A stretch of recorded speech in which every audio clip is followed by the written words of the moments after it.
भुनक्तु सह वीर्यङ्करवावहै तेजस्विनावधीतमस्तु मा विद्विषावहै।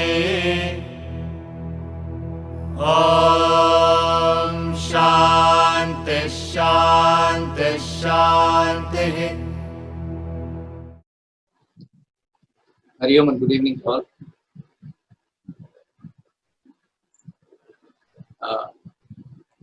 The topic for the day is role of faith. I hope I am audible. If there is any issues, Vedika, if you are hearing me, if there are any issues in either video or audio, just give me a call. I'll just keep the mobile phone on for the first 5 minutes. Yes, sir.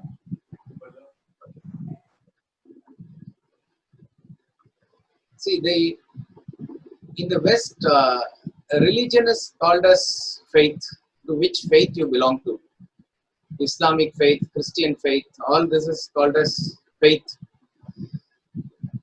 As far as Vedanta is concerned, in Indian languages, we have two words that are there for faith.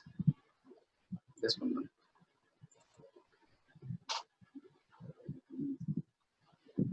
We use the word Vishwas, which is there across all Indian languages, which is again from Sanskrit.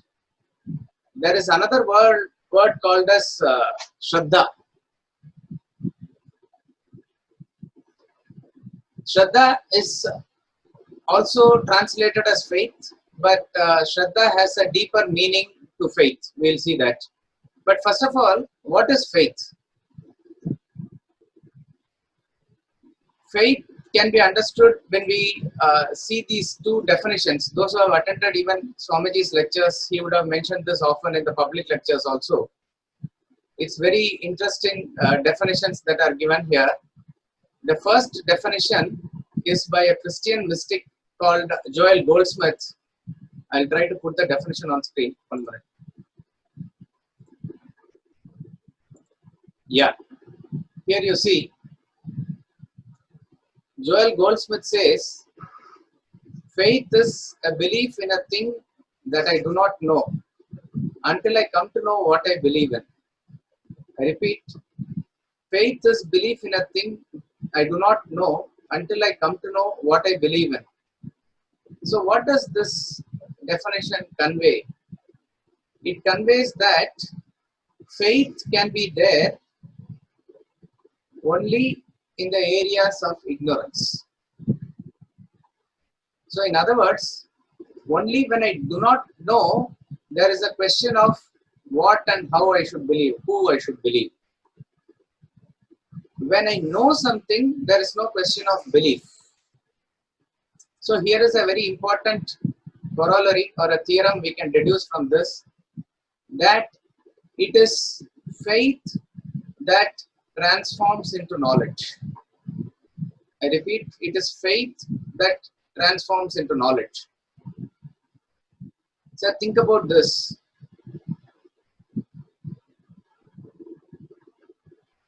If I ask any one of you, is fire hot? Everybody will obviously say, yes sir, it is hot. Now if I ask you further, do you believe it is hot? You will say that it is not that I believe it is hot.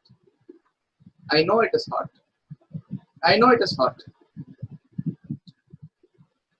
I know from my personal experience for sure that fire is hot. So there is no belief there. You know it. Take another example.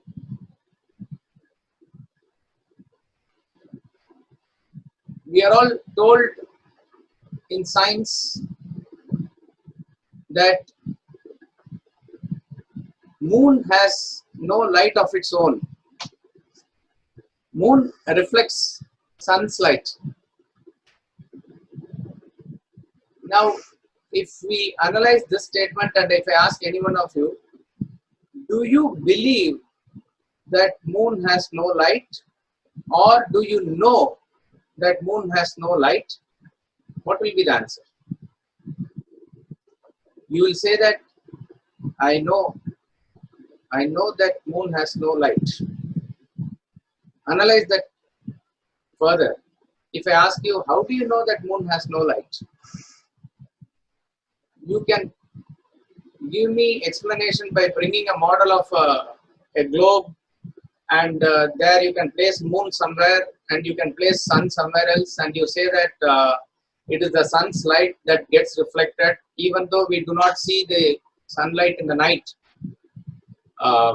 and moon only reflects the light. Suppose, not for the sake of being argumentative, if I ask, sir, sun's light is different color, moonlight is different color, how do you say it is getting reflected? And I do have an experience that I am sitting under the moon and I am studying a book or I am eating something. Moon very much gives me light. It is my personal experience that moon gives light, and you say that moon has no light, it is only reflecting sun's light. You say all that you experience yourself is not the full truth. The truth is, just as a LKG student may not understand this, later when we study the science and with all the explanations given, with all the computer and other models that we have now, we can try to understand how the celestial bodies are placed and how they revolve, and how that there is no light inherent in the moon. But if we analyze now, we can also say that yes, people there have been men who have gone to moon. Neil Armstrong has gone, and these are all very clear indications and proofs that there is no light in the moon per se inherent in it. It only reflects sun's light.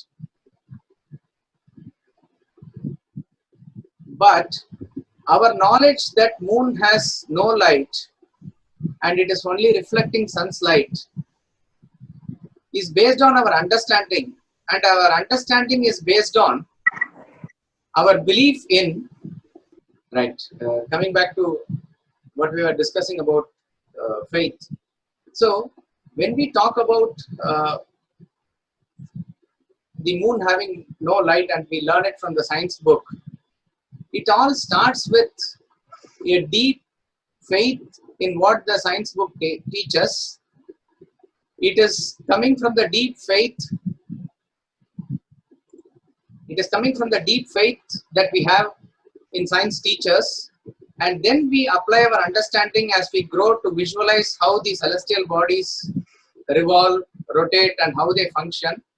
Now we can come to a reasonable conclusion that moon does not have a light of its own. So if we say now it is a knowledge, yes, it is a knowledge. It starts with faith at some point of time or the other, and that faith, when it builds up, it gets slowly transformed into knowledge. Take another example. When we all studied solar system during our school days, we were taught that there were 9 planets revolving around the sun in the solar system. If you ask now, I do not know, I haven't seen the science books. If the science books are clear enough, they must say now there are 8 planets that are revolving around the sun. Pluto is no more a planet in the solar system. Now, when we studied, Pluto was part of the solar system. Now, Pluto is not part of the solar system. At that point of time, we wrote exams, we got marks, and if anybody asks how many planets were there in solar system, we would very confidently say it is 9. If they ask, do you know? Yes, I know. I will say, yes, I know that there are 9 planets in solar system. But again, carefully analyze that there are 9 planets in solar system. We did not go to the outer space to see it. It is not possible.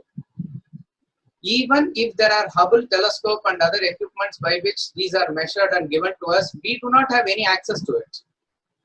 When the scientists at that point of time discovered Pluto, it was probably discovered in 1920, and it is a very slow moving planet, very, very slow. Probably they calculated around 250 or more years that it takes to go around the sun, and it was going along with the trajectory.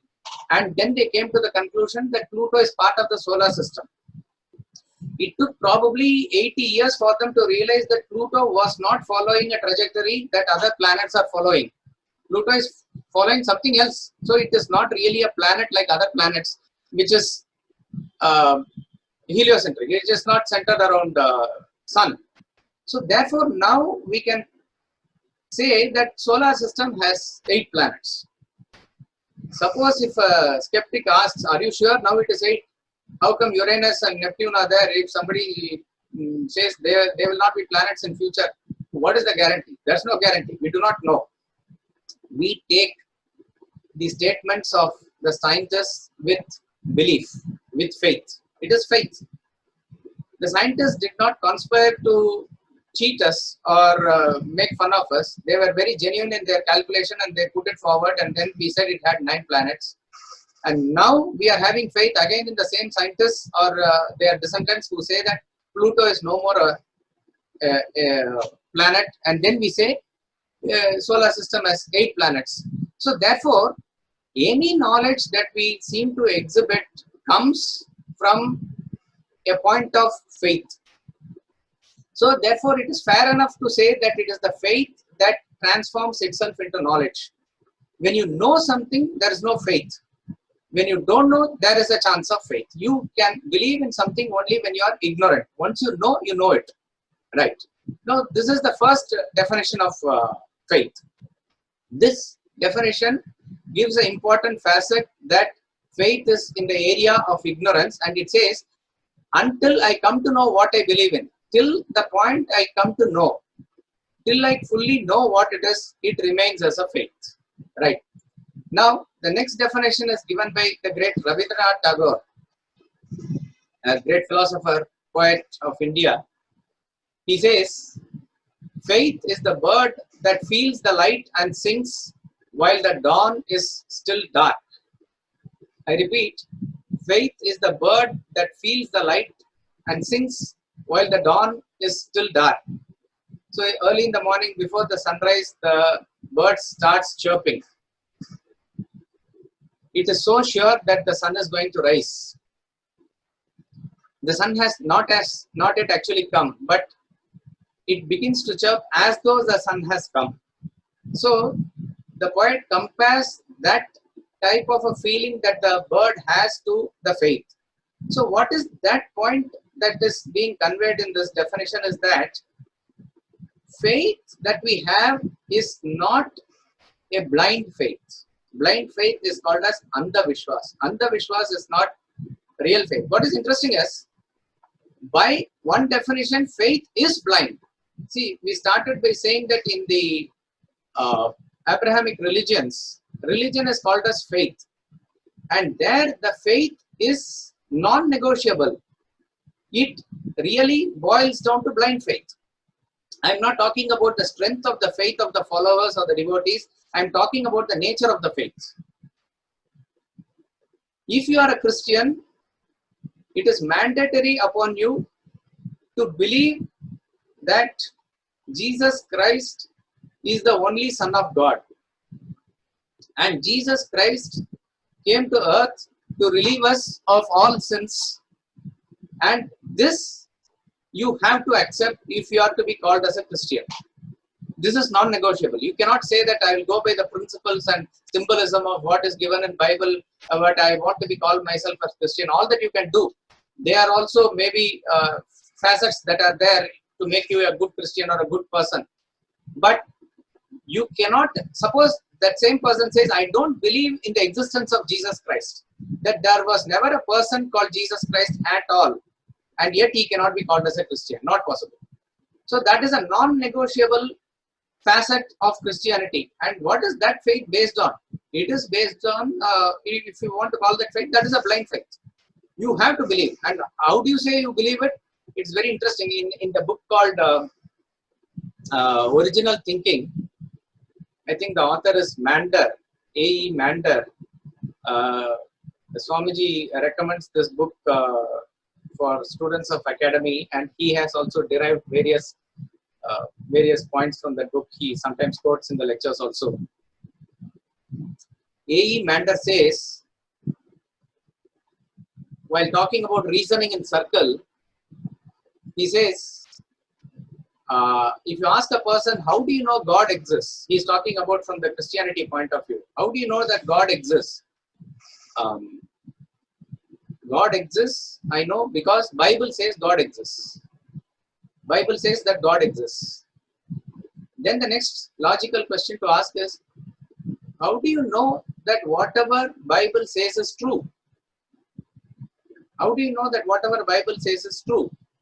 To which the answer is, Bible has to be true because it is the word of God. Bible has to be true because it's the word of God. So in other words, Bible proves the existence of God and God proves the existence of Bible. God proves the authority of Bible. So this is, he says, as reasoning in circle. One is not the basis of the other. So the faith that is founded here is definitely a blind faith. But what faith that we are talking about, or what faith that we need to have, is not a blind faith. In fact, blind faith is against spirituality. Blind faith is against religion. In the last session, or I do not know in whichever session, we said that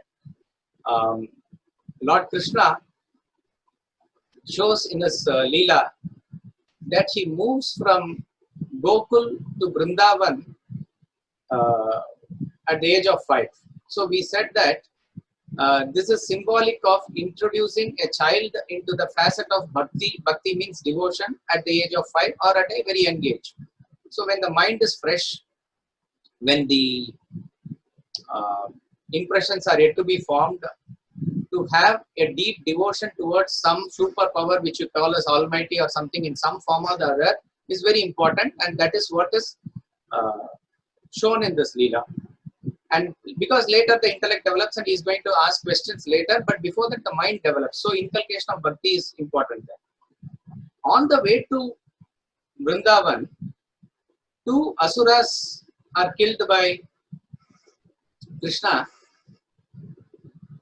One is, I think, Bakasura. Another is Dhenukasura. I am not very sure of the name. Bakasura is in the form of a crane, stork. And Dhenukasura is in the form of a calf. So what it means is, 2 things needs to be annihilated within us before you get into the path of bhakti, path of devotion. The 2 things are, one is ostentation, or it is called as damba in Sanskrit, that is represented by the crane bird. If you see a crane bird standing, it shows that type of a feature. It is very ostentatious. I mean, it looks like that. It's a very proud bird showing off something. So showing off and bhakti, they cannot go together. See, even as we celebrate, we know in Calcutta, in Bengal, Durga Puja is celebrated in a big way, and other pujas are celebrated all over India in very big way. That is required. Constructing pandals and community worship, everything is required. It has a place, but we must be careful that the ostentation or showing off of one's power or one's wealth through these puja should not overtake the feeling of bhakti that is inherent in it. Then the whole bhakti goes out of the system. So one must be careful that showing off is not the factor of bhakti. What you show as bhakti is to be known to you and God. That's about all. There's no need to show off to anyone. And if show off comes, your focus goes to the external world and the bhakti goes away. So therefore, it is something that you need to annihilate within you. And Bakasura is representative of this. Dhenukasura is in the form of a calf which runs here and there without any direction or dimension, is representative of blind faith. What is this blind faith? See, blind faith is something which has no basis. Is it given in any shastras? It is given, or is it, do we see it functioning in the lives of any great masters of the past? Again, I say faith has a blind aspect in it. But it is not something that you should leave it as it is. You have to investigate and find out. That is why in this country we are not just called as devotees or believers, because in the Abrahamic religions, the people who believe are called as believers. But we are not just believers. We are called as seekers or inquirers. Seekers or inquirers are those who inquire into truth. Based on belief, you start the journey, but you are not satisfied or content till you understand it, till you become it, till you know it. So the faith is the starting point and the culmination is knowledge. It has to go through that phase. So therefore, for which we need to first remove what is known as blind faith. Blind faith is something which is put in the mind without any basis. It could be anything. See, in the good old days, when there was no email or WhatsApp or SMS forwards, there was this letter. So they would have, you would have seen in your own homes that you will get a letter. They say that this chain of letter is being continuously circulated since 1955. It all originated from Tirupati Balaji temple, Lord Venkateshwara. And your duty is to take photocopy of this letter, 10 photocopies, and send it to your friends and relatives and ask them to further spread the letter to another 10 people. Like that it would have said. And most people, out of fear, they would do it. And what would have been written in that letter is, if you don't do this, there will be an accident in your family. And if you do this, there will be a good luck in your family. You will get some lottery or something like that. And they would have given some instances also. Such and such person ignored this warning and he met with an accident. He lost his leg. And such person, another person, he did this very meticulously and religiously. He got a lottery. They would have, and that could have happened also. But what should we do immediately upon getting this letter? And now what do we do? Now it is very easy, isn't it? Pass on this email to 100 people. You will get good luck. Some Lord Venkateshwara picture is there, Ganesha picture is there, or Om is there, something is there. And since we have a lot of contacts in our Outlook Express or Gmail, we tend to pass it on. Or WhatsApp group is there, like a good morning message, this also goes to everybody. Now what you must do first thing when you get a message like this is that tear off that letter or delete that mail. Lord Venkateshwara's glory or Lord Kartikeya's glory is not dependent on the 10 paisa letter or the 10 paisa SMS that you are sending. It is in fact insulting the God. It is disrespecting the God. On what basis is this done? And you think that according to the cause and effect, when you do this, lottery is going to come to you. If at all any person got the lottery, it is because of some other karma, not because of this. And if anybody lost his leg, that is also some other karma. So what we need to remove from our system is what is this factor. This is known as blind faith. And this definition of Rabindranath Tagore says that faith is not a blind faith. How is it that? See, this bird, if you ask the bird, are you sure that the sun is going to rise now? It may not be able to give an answer. But for sure that the bird feels the light within itself. How does it know? We do not know. It has been living like that. It knows the art of how the nature functions and it is in tune with it. It knows for sure. What it feels inside, what it inherently, has that belief and it understands within, it may not be able to communicate to you outside. That's why I said if you ask the question, it will not be able to answer. But for sure, it feels inside. This is called as faith. So, Swamiji says, if you need to understand faith, you need to understand these two definitions. A belief in a thing that I do not know until I come to know what I believe in. And then you go by this definition. Faith is a bird that feels the light and sings while the dawn is still dark.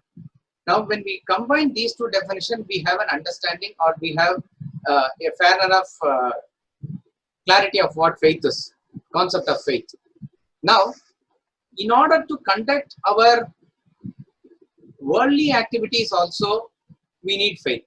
In other words, faith is, we are talking about faith in spiritual path. What is the role of faith in spiritual path? What is interesting is, faith is not just required in spiritual path. Faith is required in our day-to-day activities, in practical living in the world itself. If you have fever and you don't know medicine, you don't have the knowledge of medicine, you need to go and consult a doctor, and that doctor, you must have faith. You can take time to choose the doctor. See, this is very important. When we say faith, you must have in the area of ignorance, that does not mean that you leave the capacity of your intellect to think. Beyond the intellect, there is an area of ignorance, and in that area of ignorance, you must have faith. Your intellect, my intellect, everybody's intellect is limited. Limited intellect is not all-knowing. It is not possible. So there are areas of ignorance where our intellect cannot go. Each and everybody has areas of knowledge and areas of ignorance. Where there is an area of ignorance, there you need to have faith. But till that point of time, whatever intellect you have, you think. Therefore, if I am having fever and if I do not know the knowledge of curing myself through medicine, I need to have faith in somebody else who has the knowledge. Since I don't have knowledge of my own, I will not show my body to anybody and everybody. I cannot show to a carpenter, let us say, or an electrician. On what basis? That is what it is. Each and every aspect of faith must have a basis. There must be a foundation. Then it is not a blind faith. I know this person is MBBS. I know he has studied. Not only that, I can consult my friends to ask who is a better doctor. There also, my faith is in my friend, because I believe he has been my friend and he will not cheat me. He will not play a joke with me. So when I ask my friend and he points out a doctor to me, I will choose the doctor based on the faith on my friend, and that faith is again not a blind faith. So you know that when you have to treat yourself, you need to have faith in this world. When you have to go to a restaurant and eat food, you need to have faith there. On what basis can we understand that there is no poison in the food that is being served there? We do not know. But it is faith. Yes, this restaurant has been running for long and it is reputed. We know all those things. Yet anything can happen, any accident can happen in the kitchen. But when you go to the restaurant, there is no doubt that the food served there is of very good quality. That's why you go there. That's faith. When you enter a taxi to go to a place, you have faith in the ability of the driver. He has been driving taxi. He must have got license. It is not. So he will take me to my destination safely is a faith. So to all aspects in this world, in all aspects in the world, the starting point is faith. Every relationship is based on faith. Child starts its journey with faith in the father and the mother. Husband and wife relationship starts with faith. Any relationship is sustained by faith. Guru-Shishya relationship is through faith. It is through faith the surrender comes. It is through faith. So every relationship, the basis is faith. That is why when faith goes away, when trust goes away, the relationship cannot continue. It is difficult. It is difficult. If two partners, whether they are domestic partners or official partners, if there is a break of trust between them, if there is a break of faith between them, outwardly they may seem to join together and function, but there cannot be a proper function at all. So faith is the basis of any relationship. So we said, as you have faith also, do not leave this tendency of thinking, questioning. You must always keep that, but beyond that, always that faith, and that faith has to be complete. We'll come to that. Now, let us go to the example of going to a doctor. You choose a doctor based on the faith, and you go to him and you show yourself, and the doctor gives you a prescription where some tablet is written and against which 20 is written. 20 means 20 times you have to eat. 20 times means 20 times in a day. It is written 20 times in a day. So what do you do immediately? Immediately we are in doubt. How come this doctor is prescribing medicine like this? We have never eaten any tablet 20 times a day, which amounts to like one tablet in 1 hour. It is not in our experience so far. We haven't experienced this. So what do we do immediately? Some people may say that you have a second opinion. Yes, I would say before having a second opinion, you have to ask the doctor the question, sir, what is it that you have written? So therefore, your faith does not mean that you should not question. Remember this.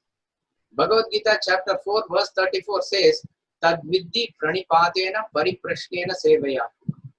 Know that by surrender, pranipatena, by surrender, pariprashnena, by questioning. Yes, first aspect is surrender, which is aspect of faith.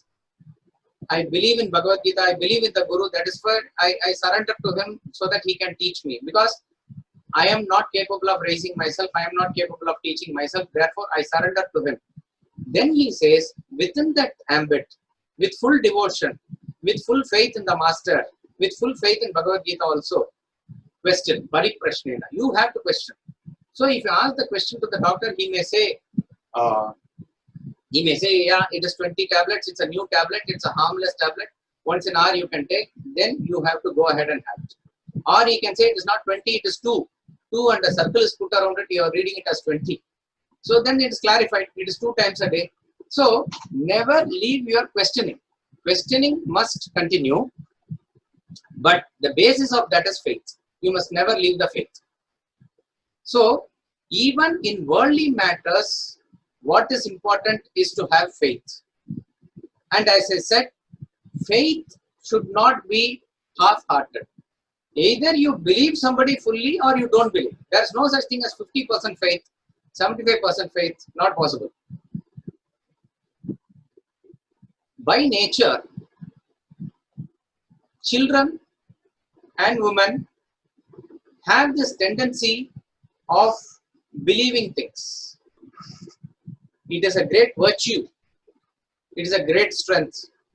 Because if you have full faith, it can move mountains. That is why probably all the scriptures are addressing men.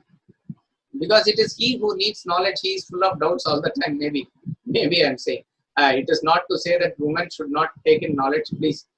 It is to say that there is an inherent quality of believing in the children and in the women, which is much more visible than in men.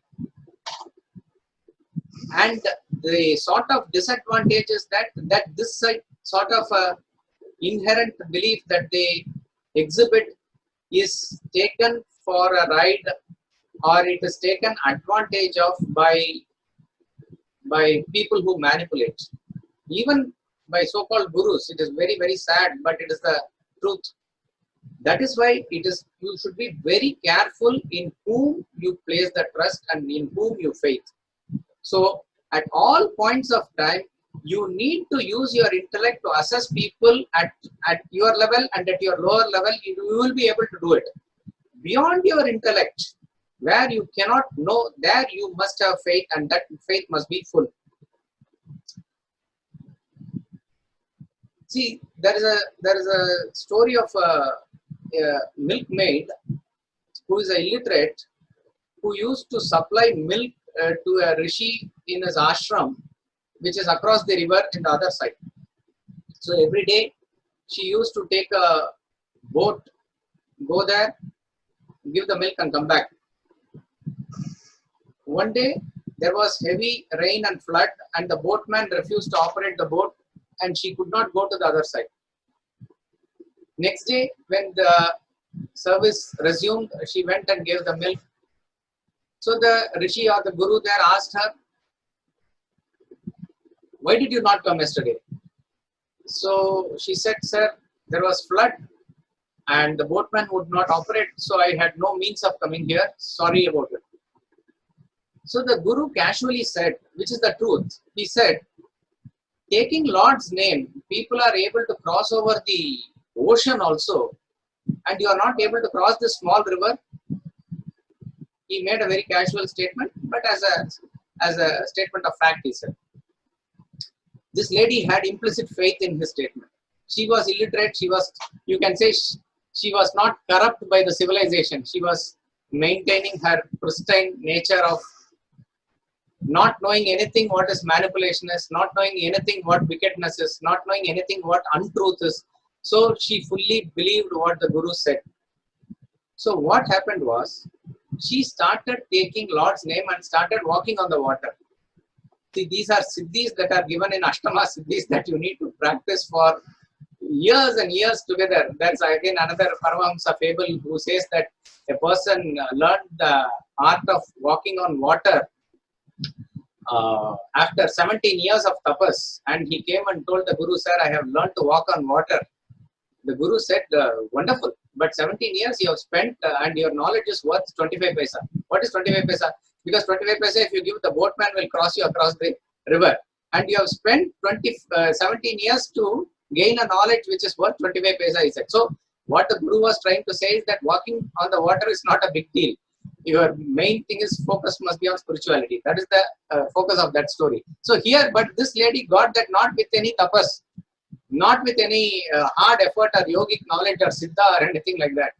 She implicitly, now you can ask, how will it happen? That's what, again, this story is based on faith. Okay, this lady took Lord's name and she walked across water and she used to supply milk. The Guru did not notice this because he was inside the ashram and she used to give an. After a month or so, this lady gave a presentation or a gift to the Guru. So he said, what is this gift for? Sir, because of your advice, I was able to save 100 rupees and this is a gift for you. How did you save 100 rupees? She said, after you told me, I started walking on water, so I was not paying the boatman. So all the money I saved, and this is because of that. The Guru was astonished. The Guru made a casual statement and she took it on faith and it happened for her. Then the Guru thought, what I said must be true then. So that means he is now trying to believe in what he said. Okay. Then he asked his disciple, he tied a rope around his waist and started. He said, I will also take Lord's name and walk on water. And he tied a rope also. And he asked the disciples to hold the rope. He started walking on water. 2 steps he took and he saw down and he fell down. So the lady was there, the milkmaid was there. She gave him advice, no, not advice. She was questioning him. Sir, you don't seem to have faith in what you said. Why are you looking down whether you will fall? That means that you don't have faith at all. So your faith must be as good as, imagine a small child which is 6 months old. When it is being thrown into the air and the father catches it, it is not having any fear that it will fall down. What is the faith that the child is showing? That is the real faith.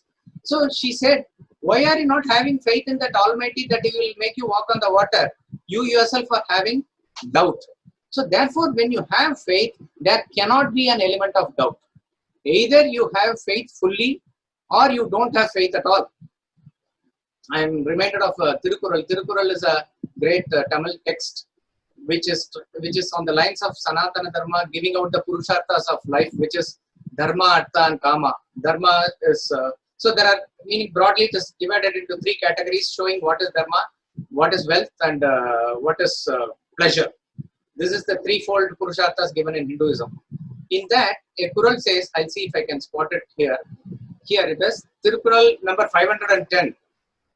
Because there's an English translation I'm seeing here. They have beautifully done it in couplet also, but we'll see the explanation. Trust where you have not tried, doubt of a friend to feel, once trusted wounds inflict that naught can heal. They have made it in a rhyming way like a poetry. The explanation is, to make choice of one who has not been examined and to entertain doubts respecting one who has been chosen will produce irredeemable sorrow. The actual Tamil verse is here. Teran Talivum Talindankan Ayuravum Tira Edumbai Tarum.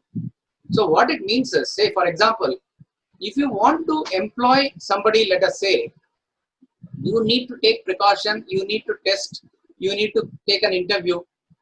Having done this homework, having done this background check, having employed that person now, you can employ, having employed that person now, have full faith in him. Do not doubt him at all. If you have doubt in the first place, do not employ him at all. That's what it says. If you see, if you do the opposite of both, it says you will be in irredeemable sorrow all the time. So if you believe some person, believe him fully. If you don't believe a person, take him out of your system and keep it aside. Now in practical way, it is better to have belief. As I said, you will believe only beyond where your intellect cannot go. As long as your intellect is able to show, see, suppose if a person is, you know, in the name of being a guru or in the name of being a monk, he has exposed himself of all, you know, unwanted things. He's a charlatan, let us say, and you know it, and you have seen the videos, let us say, you have seen the news, you will not be able to believe in him. You cannot believe in him, and you should not also. So there's no question of belief in him. Where your intellect cannot go, something beyond the level of the intellect, such a person who you are not able to assess, there you must have belief, and that belief has to be full. That belief has to be complete. If you, so therefore, you have, as a matter of convenience in the world, it is better to have belief wherever and wherever possible. See, it is not that you have to believe everybody in the world. In having working relationship, whether it is your relatives or friends or people in your house, whether it's your office people or whoever do you encounter, generally have a fair amount of belief. When I say fair amount, again, it's not correct. Have belief. Have this goodness manifesting in you.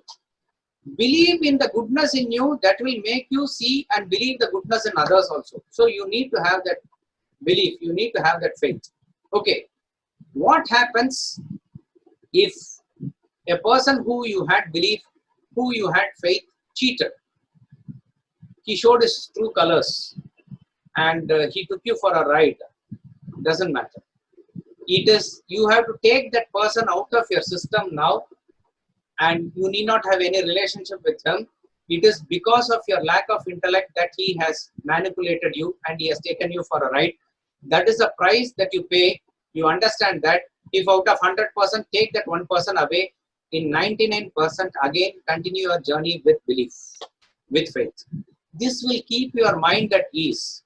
On the other hand, if you keep on doubting each and every person, if you have a doubt, see, I'm not talking about here a Rajya Dharma where a king or a person who is commanding an army, all their dharma, their principles are different. A person who is roaming around near the army site, he should not be believed. You must, an army person or a police should look him with suspicion.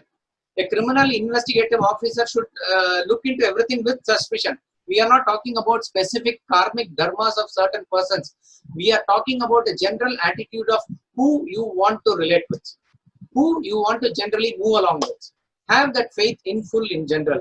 If any person, as I said, has probably taken you for a ride, keep him aside. Believe in others fully. This will keep your mind at ease. If you are not having faith and if you are having doubt all the time, the agitation that you go through because of that, that is a bigger price that you pay. See, for example, if a lady is traveling alone in a bus, she has to be protective of herself and be careful.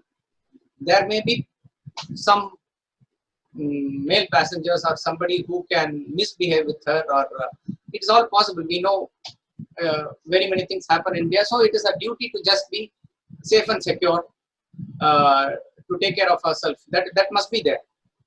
But if she is going to always view everybody in the bus as a potential molester or a potential rapist, if with such negativity, if she always is going to travel, this is not going to be a very easy functioning for her at all.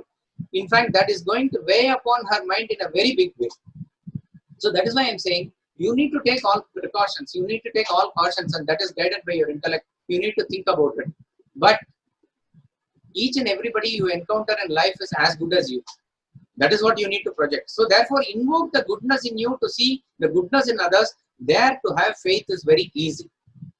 Now, coming to the spiritual path, here we are entering into the pursuit of unknown. And in that pursuit of unknown, you have to have faith.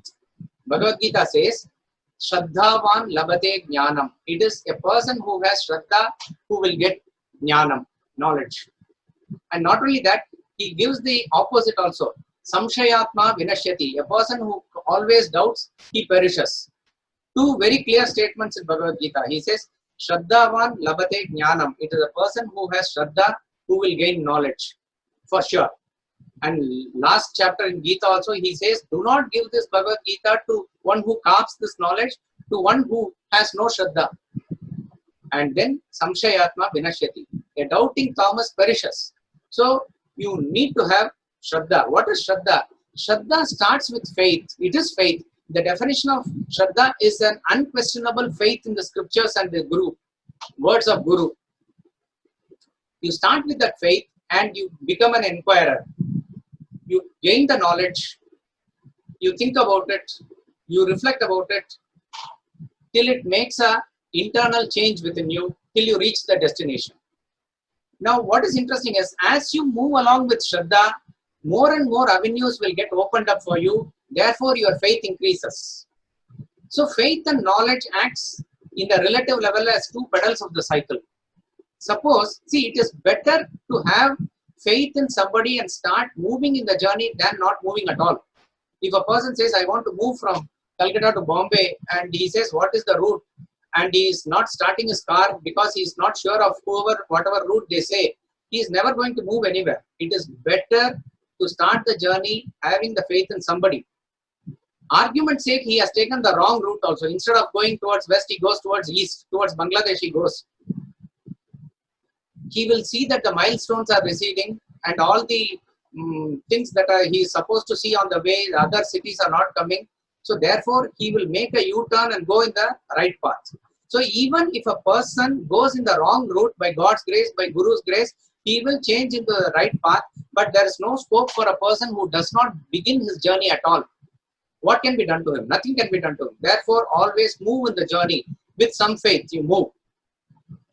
And that faith itself will transform itself into the knowledge.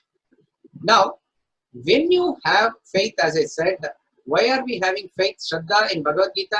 Why do we have faith in the Guru? Because it is time tested. It is not we are asking you to believe in any A, B or C, or X, Y or Z, Tom, Dick and Harry. No.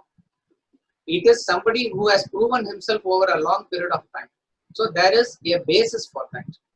With that basis, when you have belief, you are able to understand what he says, reflect and internalize what he says. And then what you do? When you don't understand, you question. It will make it more clear. And till you reach Bombay in that journey, example, you must have faith. But you will understand when you are on the right path, your faith increases. You are so sure. Now let us say, what is the city? Jamshedpur has come. Now Jabalpur has come. Now Pune has come. So you know that you are on the right path. Your faith becomes stronger and stronger. And then once you reach Bombay, the journey is complete. Like that is Shraddha. So Shraddha culminates in final wisdom. When a person has faith and he plunges into the spiritual journey, he will meet obstacles. Therefore, the Shraddha is at two levels. Remember this. Shraddha is a very, very important quality of a seeker. In the Shat Sampati, it occupies a very important place. There are two levels in which the Shraddha comes. One is the Shraddha in the initial level. A person who does not know anything, suppose you even go and attend a Bhagavad Gita class, or you attend a lecture on somebody because your friend has recommended also, you go there based on faith. That everybody has. That initial Shraddha everybody has, and it's possible. It's possible. But after you walk in the spiritual path, you have now not having any doubt. You are very sure of the theorems. You are very convinced about the paths. You are convinced about the knowledge given in Bhagavad Gita. There is no doubt or indecisions in your mind. Your intellect is very clear. Yet, you are seemingly not moving towards the self in practical life. You seem to be stuck somewhere. As I said, there is no more knowledge need to be given to you. You are sure you can take class also, you can write book also, and yet you are not seeing any light to what is given in the scriptures. This is a very testing time. Those who are in the spiritual path, they know this is a definite phase that you have to go through. We don't have time now, but those who know Plato's metaphor, this is coming there. That the person is far cut off from his folks deep in the cave. He has not yet seen the light of the outside in the mouth of the cave. He is going through a phase where he is not sure whether there is a light or not at the end of the tunnel. He is not at all sure. He is now not in the comfort of his folks. So you are cut off from everybody and you are launched yourself in the spiritual path. You are as it were alone there, but you are not sure. This question is even asked by Arjuna in Gita. He says, Chinno Bhaivabrashtaha Chinna Vimava Nashyati Apratishto Mahavaho Vimudo Brahmanapati. In chapter 6, Arjuna is asking, what happens to such a person who Krishna, he is neither here nor there. Like a rent cloud, does he not perish? That time your faith is tested even more. And that is where your Shraddha must be much deeper. If you hold on to the faith at that point of time, some light will come or the other in the form of divinity. This is symbolized by Hanuman giving the Chudamani to Sita. Sita has lost all hope in Ashokavana. She is contemplating even suicide. She is gone to that desperation. Many months have passed. She does not know whether Rama is alive. She does not know whether Rama knows of her existence here. She does not know whether Rama will come to rescue her. She is in a very desperate mood. She has been carrying on, but with a question mark hanging over her and other pressures that are there, she comes to a point of a desperation. And that is when Hanuman appears. Hanuman is representative of the Guru. So at that point of time, Guru comes and says, don't worry. Tattvamasi, you are there. That is there. It will be there. That is there. So that reassuring words are given. So in some form, if you are able to cross that, then nothing stops us. We are sure to reach the destination. So in spiritual path, the entire journey is based on faith, Shraddha, and Shraddha culminates in knowledge. To a person who is in the path of faith, to a person who wants to achieve something big in life, not only about the highest spiritual pursuit of self-realization or God-realization, even higher goals in life that you want to achieve, greater deeds of in the world itself for the welfare of others, if you want to do, such deeds will have obstacles. Remember this. Obstacles will only come to those persons who want to achieve something.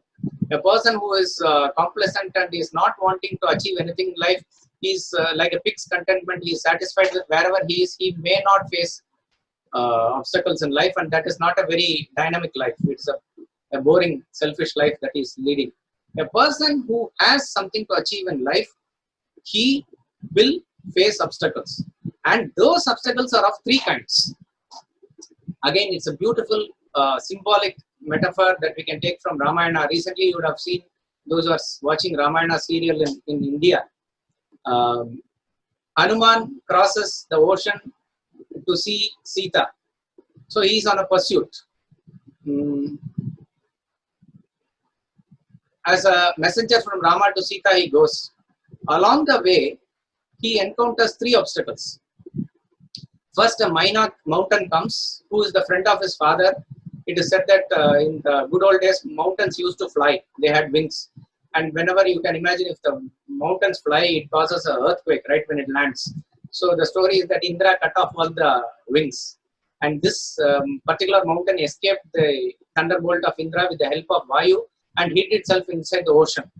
So it is now grateful and it is coming to Hanuman to say that, have a cup of coffee with me, take rest and go. This is a friendly obstacle. This is a sattvic obstacle. This is an obstacle which is of good nature, but still an obstacle. It is still an obstacle. So there are some people who we may call as Anukula Shatru. Anukula meaning they are friendly, but they cause obstacles. They don't mean to cause obstacles, but they cause obstacles. Those obstacles you have to deal with. Hanuman also shows how to deal with them. You have to deal with them diplomatically. If somebody says you have a lecture to attend, why don't you see this message? It's very important message. You say, yeah, you just watch this program. I'll just come in a minute. You have to somehow tackle it diplomatically. So Hanuman says, I'll come and meet you on my way back. Now I am on a mission. Please allow me to go. Then the second obstacle is Surasa, the Damanas, who will not allow Hanuman to go unless he enters the mouth of hers. So Hanuman says, all this game we can have later. Now I am on a mission, allow me to go. She says, no way. So Hanuman makes his, his form very big. He grows 8-fold. She opens 16-fold. He grows 32-fold. Like that, she makes her mouth bigger and bigger. Suddenly he becomes very small, enters the mouth and comes back. And he says, I have fulfilled your condition. So this is a Rajasic obstacle. What does this obstacle represent? It represents that when you are on the path, gods and elements will test you whether you are strong in your pursuit. Whether in the first obstacle you run away or you are ready to fight it. And in fighting it, you must use your intellect. That is what Hanuman did. She is not vicious, but she is testing you as it were. So in any obstacle, you have to tackle it with intellect. So Suraja says, I am sent by the Devas to only test you. All the best, and she goes. Third is a tamasic obstacle, real obstacle. Simika, the demoness who will catch everybody by shadow and eat. So Hanuman is flying and she catches the shadow and pulls him. Whatever he appeals, she doesn't listen. So he fights and he finishes her off. So such type of obstacle, when you are on a right path, when you are wanting to achieve something, there will be some enemies of that project. They will put as a last resort when nothing works, you have to finish them off also. So obstacles will come, and all this is carried out by Hanuman on what basis? On the basis of faith. There is, in fact, in Ramayana it was not shown, but in the Valmiki Ramayana it comes. Before he takes off from the mountain, he soliloquizes to himself. He talks to himself in a very, very encouraging tone that I will achieve this. He says, if I am not able to spot Sita, I will carry the whole Lanka and come here. Very, very powerful words. All this is not coming out of ego. He says, all this is achievable because I am arrow of Lord Rama. So a person who believes in him, his Shakti or energy is limited. A person who believes in the infinite self, his Shakti is unlimited. This is what faith can do. Faith can move mountains, means it can literally move mountains. So a person, and all the knowledge that we gain through Upanishads or Gita or anything, is to only have this faith. If we have this faith, we are sure to gain this knowledge. Shraddhavan labate jnana. Thank you. If anybody wants to ask a question, okay, here is a question in the chat. You can write the question in the common chat also. Here is a question which says, in the life journey, many times we encounter with a person who is the potential cheater. In spite of your deep love and faith, you have showed to him or her. Though detaching self from that person is advisable, but how to deal with the emotions of being cheated? Correct. See, as I said, if a person is getting cheated once, it is understandable. But if you are getting cheated by the same person more than once, then you are a fool. That means you have not learned the life lesson, or you are not smart enough, or your intellect is not powerful enough to even understand this basic lesson. Yes, you had faith in a person, which is good, and that person cheated you. Yes. See, there is a saying which is attributed to Christ, which says, hate the sin, not the sinner. You need not hate that person for whatever qualities he has or manipulations that he has, because he is still divinity. He is still a manifestation of divinity. But you need not associate with that quality of him which is not conducive for you. So avoid that person whenever he is manifesting that quality. You have no obligation to relate with him. For what? If that person is going to cheat and you still want to relate to him, you need to ask this question: for what I need to relate with him? It's not required at all. But how to deal with the emotions? Yes. Once you have felt cheated, there will be remorse, there will be guilt, there will be regret. But as I said, quickly get over it with knowledge. Since you were not smart enough to see him, he outsmarted you. That's all. But now, at least learn from the experience and move ahead. There need not be any personal grievance or vengeance against him, but you need not relate with him in future as far as your particular project or any relationship is concerned.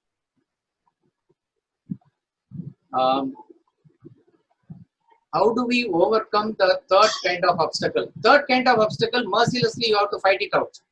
You have to use your intellect, to use all resources, physical, mental, intellectual, friends, whatever.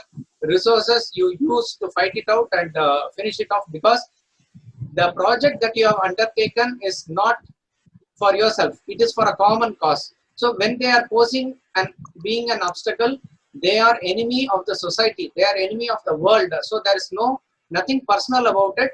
For the cause of it, you have to finish them off. Sir, are Shraddha and faith the same? Okay, as I said, Shraddha, Vishwas, you can take it as faith. Shraddha is also faith, but it has a deeper meaning to faith. Shraddha is essentially faith. It is essentially faith, but it is a faith with which you are going to continue your journey and finish your journey. So Shraddha is a term which has no equivalent English translation. Closest you can take is faith. With the faith, how you continue the journey, be consistent in your effort till you reach it, till how the faith transforms itself into knowledge. That is called as Shraddha. Rajat, what is the way to increase the faith on someone or something under the sky? First, you need to ask is why you need to increase the faith in someone, something or someone. You need to increase the faith on permanent things in life. Remember this. You need to understand clearly about your intellect must work towards understanding what is permanent and what is impermanent, and our journey must be towards what is permanent. And what is permanent is this self. What is permanent, therefore, is the self-knowledge. Request somebody, if their mic is on, to please mute it. So therefore, if you want to increase faith, walk along. How will I increase faith in Bhagavad Gita? I have started, let us say, going to a class. I have started reading the book, or I have started attending a guru's lecture. Then I try to implement it. What is the ultimate proof of any advice? Is your personal experience. There is no greater pramana than your experience. So once I see small things, so if you are not able to have faith in big things that the book says or the text says, start with small things in life. When you see them functioning in your life, testing and experimenting on it, your faith in Bhagavad Gita now increases. That's what I said. When you move along the journey,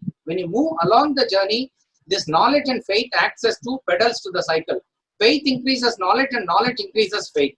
So if you want to increase knowledge, if you want to increase faith, you have to increase the knowledge. Therefore, the same thing can apply to your question. If you want to increase faith in someone, get to know that person more. If you know that person more, you will have understanding of that person more, you will believe in that person. Again, I am saying faith in personality is not recommended. You must have faith in concept, faith in truth, faith in the self, and faith in Guru, because Guru is not another person like you and me. Guru is representation of the self. Guru is not another person who has 2 eyes and 2 ears like us. He is Ishvara in the human form. Therefore, whether it is Ishvara the God, whether it is Guru the person who is standing in front of you, both are same. Therefore, there the faith is unconditional. How to deal with someone who has shattered your faith, who is close to you? I dealt with this question. Yeah. You need to, as I said, move along. That's all. You have paid a price for your not being smart. That's about all.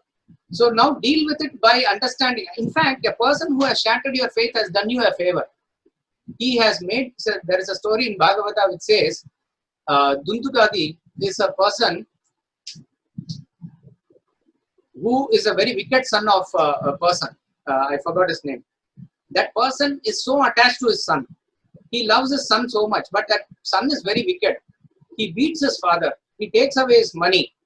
And there is another Satvik son that he has who is studying Bhagavatam or scriptures in the front of the house. The other person is asking the father money, the younger son. He is beating him, to whom this father is very attached. So he comes out and crying to the elder son and says, look at this Gokarna, your brother is beating me, your brother is hurting me. To which Gokarna says, why don't you take that my brother of mine as your guru? He is telling you, do not get attached to me, and you are getting attached to him. Get attached to this son. He is showing the Bhagavad book and showing Krishna. Get attached to this son. This son will never cheat you. This son will never ask anything from you. So therefore, turn your faith towards permanent things in life. If anybody shatters you, thank him because he has opened your eyes. it is not worth having faith in impermanent things in life. Thank you.